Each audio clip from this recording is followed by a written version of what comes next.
뉴욕주가 자동차 전 좌석 안전벨트 착용을 의무화하는 법안을 추진하고 있습니다. 앞으로 뉴욕시경 경찰관이 바디캠으로 촬영한 영상의 대중공개가 더 쉬워질 것으로 보입니다.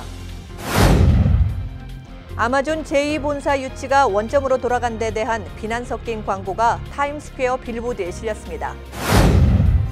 도널드 트럼프 미국 대통령이 뉴욕타임스를 국민의 적이라는 표현까지 써가며 거칠게 비난하고 나섰습니다.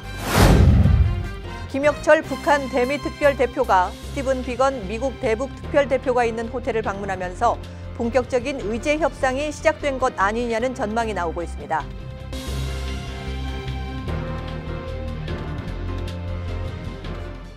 황금돼지해인 2019년 기해년에도 한인 동포 여러분 가정에 만복이 가득하시기를 뉴 밀레니엄 뱅크 임직원 모두가 기원드립니다. Member of FDIC and Equal Housing Lender.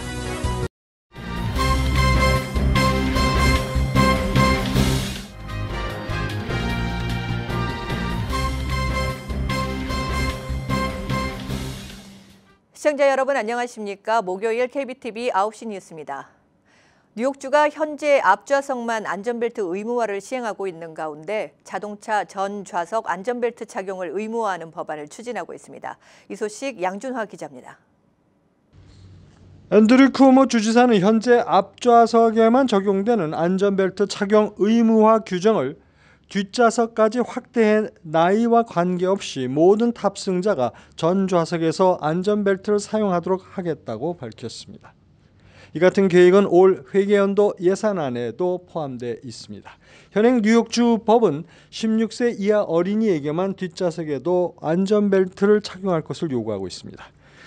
고속도로 교통안전협회에 따르면 2016년 자동차 사고로 3만 7천 명이 사망했는데 이 중 안전벨트 미착용으로 사망한 사람들이 48%에 달합니다. 뉴욕주는 1985년 전국에서 처음으로 운전자와 앞좌석 동승자에게 안전벨트 착용을 의무화한 바 있으며 이를 어길 경우 운전자는 $25에서 $100의 벌금과 벌점이 부과되며 동승자는 최대 $50의 벌금형에 처해집니다. 주지사실 관계자는 미국 내에서 워싱턴 DC와 28개 주에서 뒷좌석 안전벨트 착용과 관련된 법이 이미 시행 중이라고 설명했습니다. KBTV 뉴스 양준하입니다. 앞으로 뉴욕시경 경찰관이 바디캠으로 촬영한 영상의 대중공개가 더 쉬워질 것으로 보입니다. 뉴욕주 항소법원은 19일 NYPD의 경찰관 바디캠 영상 공개가 경찰관의 개인 기록을 보호하는 데 있어 뉴욕주 법을 위반하지 않았다고 판결하고 원고 측인 뉴욕시 순찰경관협회의 주장을 받아들이지 않았습니다. 당초 지난해 1월 순찰경관협회는 시를 상대로 소송을 제기했는데 협회는 법원 명령 없이 NYPD가 공개한 바디캠 촬영 영상을 대중에 공개하는 것은 주 법에 위배된다고 주장했습니다. 이에 대해 뉴욕시와 시경 측은 영상은 사건이나 사고에 대한 기록이지 개인적인 보고서가 아니라며 법정 다툼을 이어왔습니다. 지난해 5월 하급 법원에서는 시와 NYPD 측에 손을 들어줬는데 이에 협회가 항소를 한 겁니다. 하지만 항소법원은 이날 바디캠 영상을 기록하고 사용하는 것은 경찰의 업무 수행에 대해 대중의 믿음을 얻고 경찰 업무의 투명성 확보를 위한 것이다라며 바디캠 촬영이 개인적인 것이나 비밀스러워야 할 이유를 찾을 수 없다고 판결한 이유를 설명했습니다. 아마존 제2본사 유치가 원점으로 돌아간 데 대한 비난 섞인 광고가 타임스퀘어 빌보드에 실렸습니다. 광고는 이번 유치 초래를 유도했던 신참 의원인 알렉산드리아 오카시오코르테즈를 겨냥하고 있습니다. 보도에 양준화 기자입니다.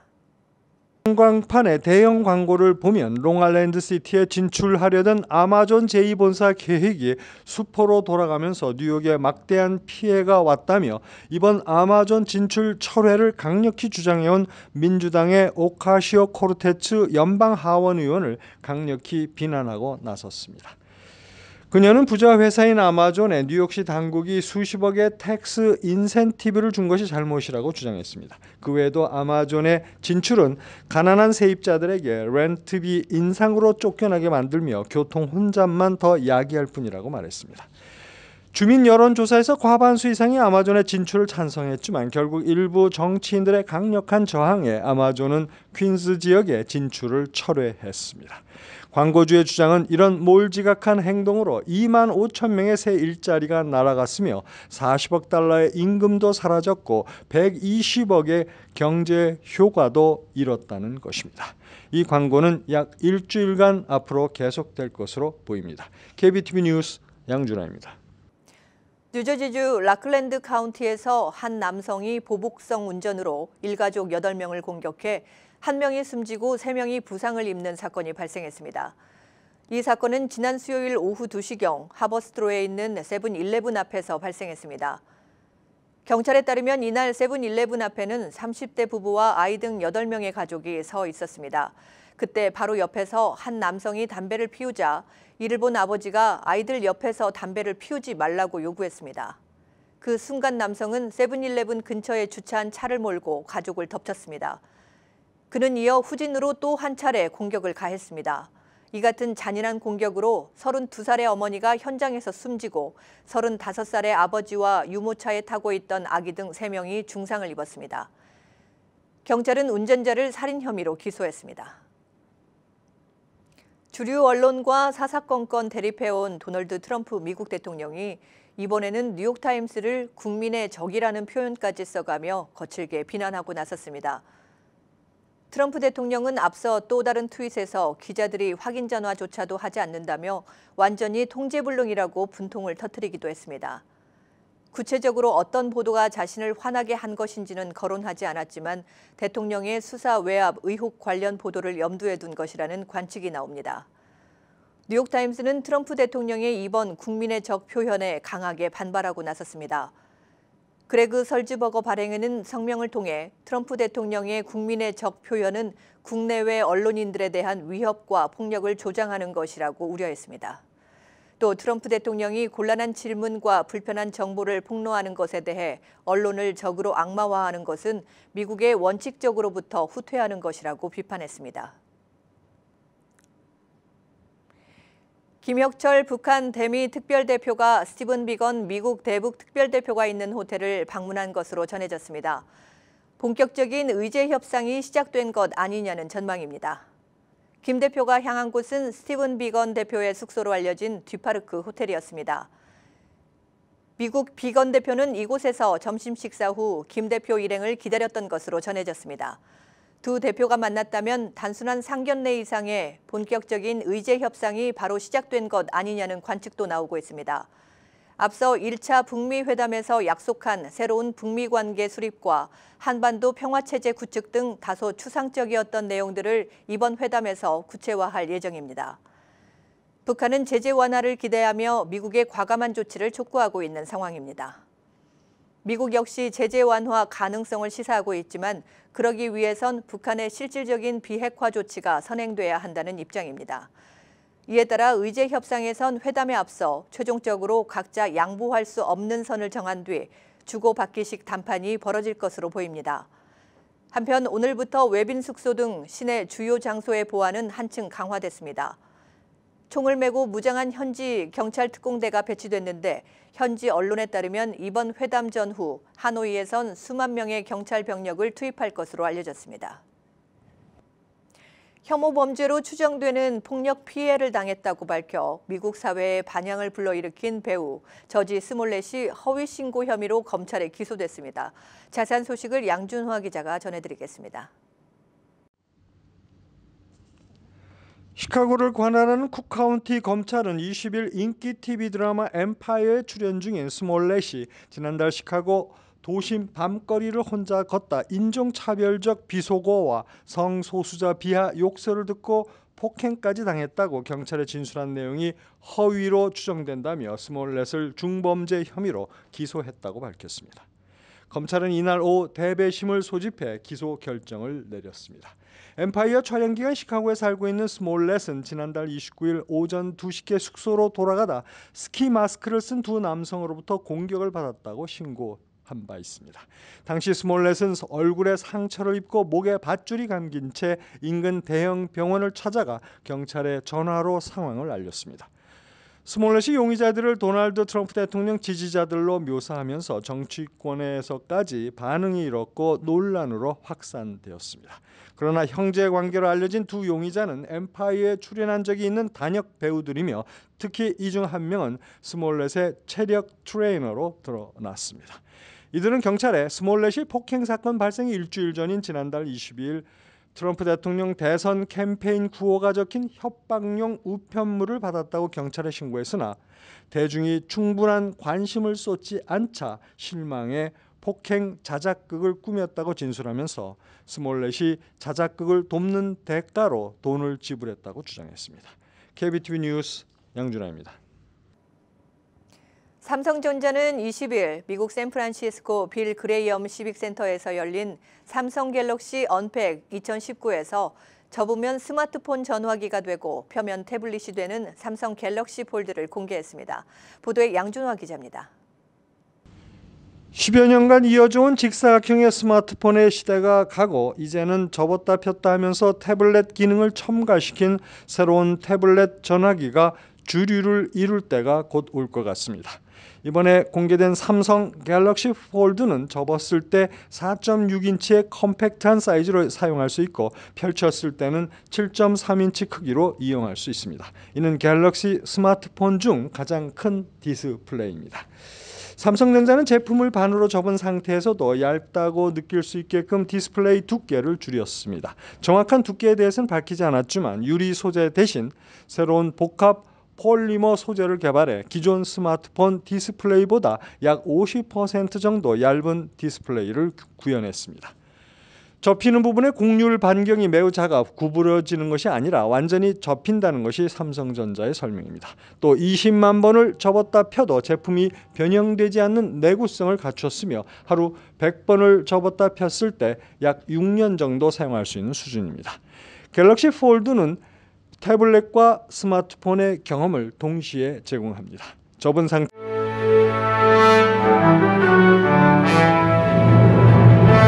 사건 사고입니다. 브루클린에서 한 얌체 운전자가 교통체증을 피하기 위해 인도로 뛰어들어 운전하는 모습이 공개돼 비난이 쏟아지고 있습니다. 경찰이 공개한 감시 카메라 영상을 보면 이 운전자는 53 스트리트선상의 도로변에 정차한 스쿨버스에서 학생들이 내려 걸어가고 있지만 인도로 뛰어들어 유유히 차를 몰고 있습니다. 이 바람에 인도를 따라 걸어가던 몇몇 학생들이 차에 부딪히기도 했지만 운전자는 이에 아랑곳하지 않고 도주했습니다. 경찰은 이 문제 차량의 번호를 확인하고 운전자를 도로교통법 위반 혐의로 수배했습니다. 텍사스주 오스틴에서 여성사회운동가인 패트리시아 오코우모 씨가 트럼프 행정부의 불법 입국자 가족 분리 정책에 항의하기 위해 사우스웨스트 키 건물 꼭대기에서 8시간 동안 농성을 벌였습니다. 패트리시아는 지난 수요일 오전 건물 경비원의 눈을 피해 꼭대기까지 올라가 트럼프 행정부의 반이민 정책을 규탄하는 내용이 적힌 배너를 걸어놓고 농성을 벌였습니다. 사우스웨스트 키는 이민자와 이민 청소년을 위한 쉼터 시설을 운영하는 비영리 단체입니다. 패트리샤는 지난 여름 자유의 여신상 꼭대기에 무단 침입해 트럼프의 반이민 정책을 성토하는 농성을 벌이면서 유명해진 여성입니다. 남부 캘리포니아에서 10대 소녀를 살해한 용의자가 범행 45년 만에 체포됐습니다. 오렌지 카운티 지방검사는 수요일 1973년 7월 뉴포트 비치에서 11살의 소녀 린다오 키프를 살해한 용의자로 콜로라도 스프링스에 사는 72살의 노인 제임스 닐을 체포했다고 밝혔습니다. 린다는 1973년 7월 6일 학교에서 집으로 돌아가는 도중 실종됐으며 그녀의 시신은 다음 날 발견됐습니다. 검찰은 희생자의 몸에서 채취한 DNA를 이용해 끈질긴 수사를 벌인 끝에 용의자를 체포했다고 밝혔습니다. 린다의 부모는 이미 사망했지만 현재 2명의 자매는 범인 체포 사실을 알게 됐습니다. 뉴욕시 공익옹호관 보궐선거에 출마한 론김 뉴욕주 하원 의원이 후원금 모금 레이스에서 전체 후보자 17명 가운데 4위를 차지한 것으로 나타났습니다. 뉴욕주 선거재정관리위원회가 19일 공개한 뉴욕시 공익옹호관 후보별 후원금 마감 결과에 따르면 지금까지 김 의원은 총 72만 9,079달러를 모금한 것으로 집계됐습니다. 민권센터는 올바니 주 청사에서 열린 렌트 규제법 개혁안 공청회에 참석했습니다. 민권센터와 모든 이를 위한 주택 정의 캠페인에 소속된 세입자 권익 옹호 단체들이 이날 공청회에서 현행 렌트 규제법의 허점으로 발생하는 피해 사례에 대해 증언했습니다.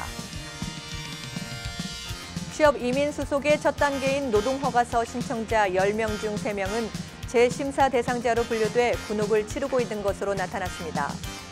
연방노동부가 공개한 노동허가 신청서 처리 현황에 따르면 2019 회계연도 1사분기가 끝난 지난해 12월 30일까지 접수된 신청서 가운데 별다른 문제 없이 일반 심사를 받고 있는 신청서는 74%에 그쳤습니다. 나머지 26%는 감사나 고용 감독 등 정밀 재검사를 받고 있는 것으로 조사됐습니다. 이 가운데 감사에 걸린 케이스들이 18%로 가장 많았으며 항소에 따른 재심 케이스는 6%로 조사됐습니다. 뉴욕시가 직장, 학교 등에서 헤어스타일을 이유로 괴롭히거나 부당한 처사를 하는 행위들에 대해 인종차별로 규정하고 처벌하기로 했습니다. 미 전역에서 헤어스타일 차별 금지 규정을 적용하는 도시는 뉴욕시가 처음입니다. 뉴욕시가 이번 지침을 마련한 것은 상당수 흑인들이 따은 머리를 자르라는 회사의 요구를 거부했다가 해고당하고 일부 흑인 학생들이 헤어스타일이 학교 규정에 위반된다는 이유로 처벌을 받는 등의 차별 문제가 이어지고 있는 데 따른 것입니다. 이어서 포커스인과 커뮤니티 브리핑이 이어집니다.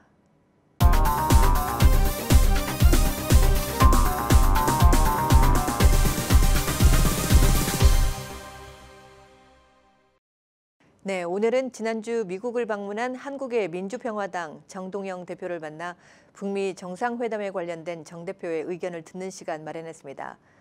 정 대표는 지난주 미국을 방문한 문희상 국회의장, 여야 대표단과 함께 워싱턴 DC에서 낸시 펠로우 민주당 하원 의장을 만나 북미 회담이 성공적으로 이뤄질 수 있도록 협조해 줄 것을 요청했습니다.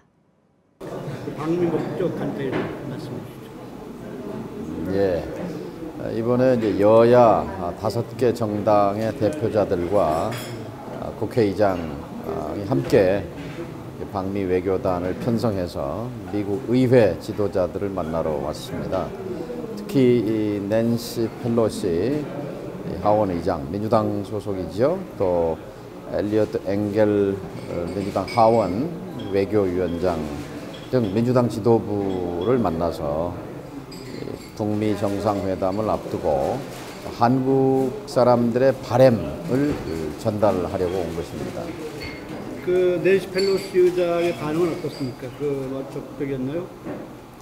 지금 미국 의회는 한국 국회보다 힘이 세잖아요. 그런데 미국 의회 하원을 다수당으로 장악하고 있는 민주당이 사실 북미 협상에 대해서 굉장히 부정적이거든요. 왜냐하면 트럼프 대통령에 대한 반감과 불신 때문에 협상을 통해서 김정은 위원장과 트럼프 대통령이 이 북핵 문제를 타결하고자 하는 것에 대해서 굉장히 비판적이에요. 쇼다, 이건 트럼프 대통령의 쇼다, 이렇게 보는 거고, 김정은을 어떻게 믿을 수 있느냐, 이제 이런 태도인데, 이거는 10년 전, 20년 전을 생각해 보면 완전히 입장이 뒤바뀐 거거든요. 그러니까 전통적으로 민주당은 외교를 통한 문제 해결을 추구해 왔는데, 지금 트럼프 대통령이 외교 협상을 통해서 문제를 해결하고자 하는 것을 부정적으로 보고 있고 회의적으로 보고 있는 거죠. 그래서 이제 저희가 전달한 그 메시지의 핵심은 이 북미 협상, 비핵화 문제, 북한 비핵화 문제를 트럼프 대통령을 중심으로 보지 말고 한반도에 살고 있는 사람들의 입장에서 고려해달라. 우리는 오랜 동안 분단의 고통과 적대, 그리고 이제 그걸 넘어서서 평화에 대한 갈망을 가지고 있는데, 여기에 민주당이 찬물을 끼얹는 그런 것처럼 보이는 것은 참 안타깝다. 이런 얘기들을 주로 전달한 것입니다. 네. 잘 될 거라고 봅니다. 왜냐하면 이걸 실무 외교 협상에 붙여놨으면은 험난한 과정이 예상이 되는데, 근데 이건 트럼프 대통령도 뭔가 외교적 성과가 필요한 시점이고, 또 김정은 위원장 입장에서도 전략적 결단을 했단 말이죠.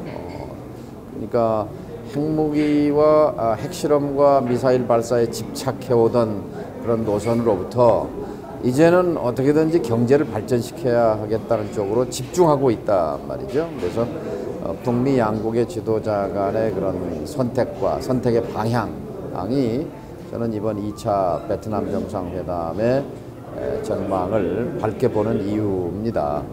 특히 이 장소가 베트남이잖아요.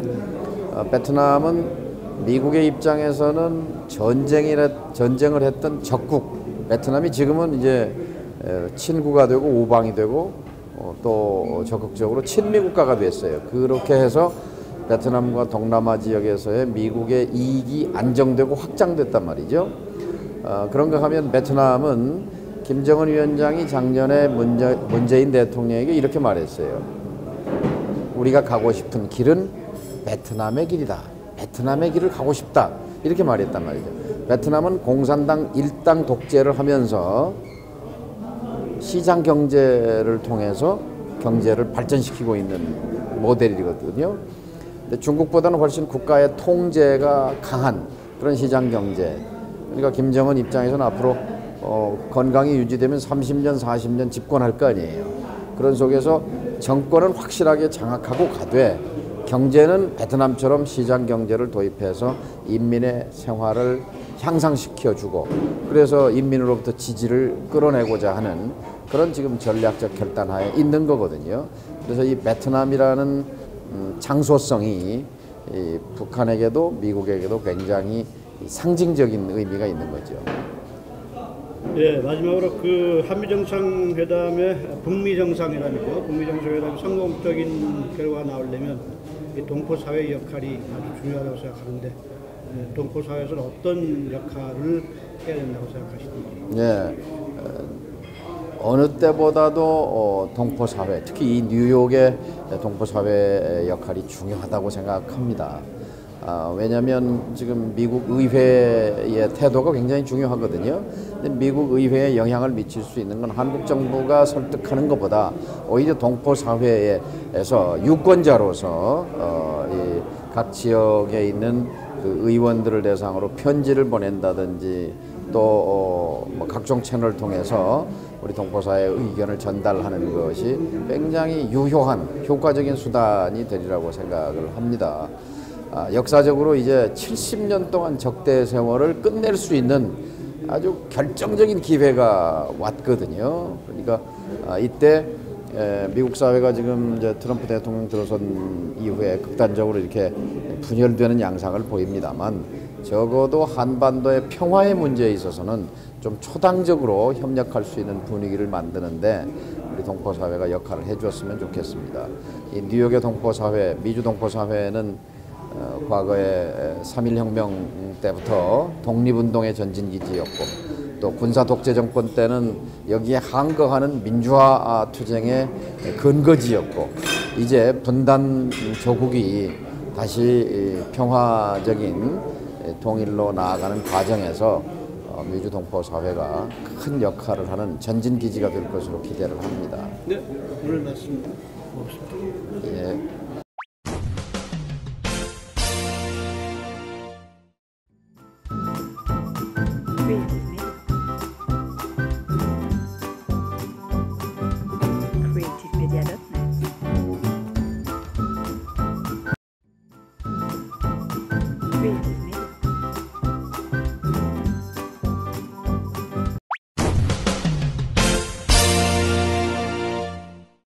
환율과 증시 전해드립니다.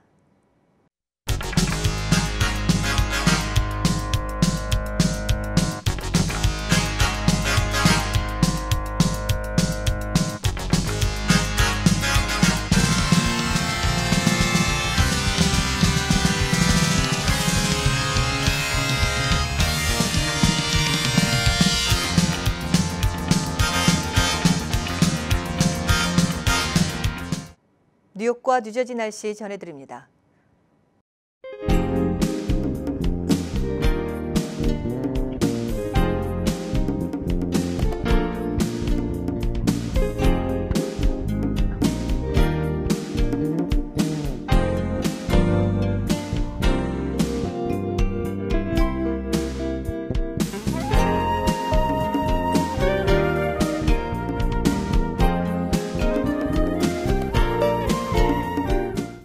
오늘도 KBTV 뉴스9을 시청해주신 여러분 고맙습니다. 편안한 저녁 보내시기 바랍니다.